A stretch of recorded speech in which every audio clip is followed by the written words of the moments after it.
की 200 परिवारांच्या आत्महत्येचा प्रश्न निर्माण झालेला आहे आणि इथे मंत्री त्यांना वाचवतात, त्यांना सस्पेंड करा, कमीत कमी महाराष्ट्राला मेसेज तर जाऊ देत. आपण मंत्री आहात, आपल्या कार्यक्षमतेवरती मी मगाशीच म्हटलं की आपली कार्यक्षमता मुख्यमंत्री होण्याची आहे.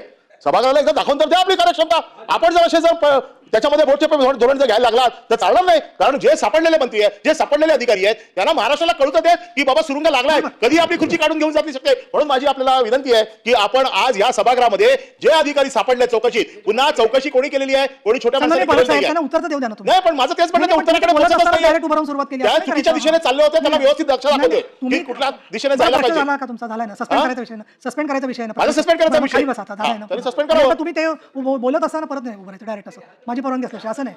नाही आणि मुख्यमंत्री कोणा करायचा तुमचा विषय नाहीये ना आता. खाली बसा.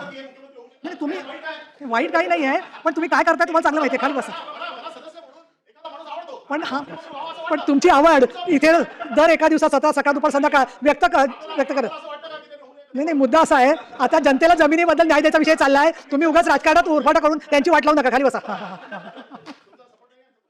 असं माझ्या एखादं बोलतात आहे. आणि राज्याला सक्षम अष्टपैलू कर्तृत्वाचा धनी नेता मुख्यमंत्री देवेंद्र फडणवीस या राज्याला आहे. त्यामुळं सध्या या विषयाचा कुठेही त्या ठिकाणी चर्चा करायची गरज नाहीये.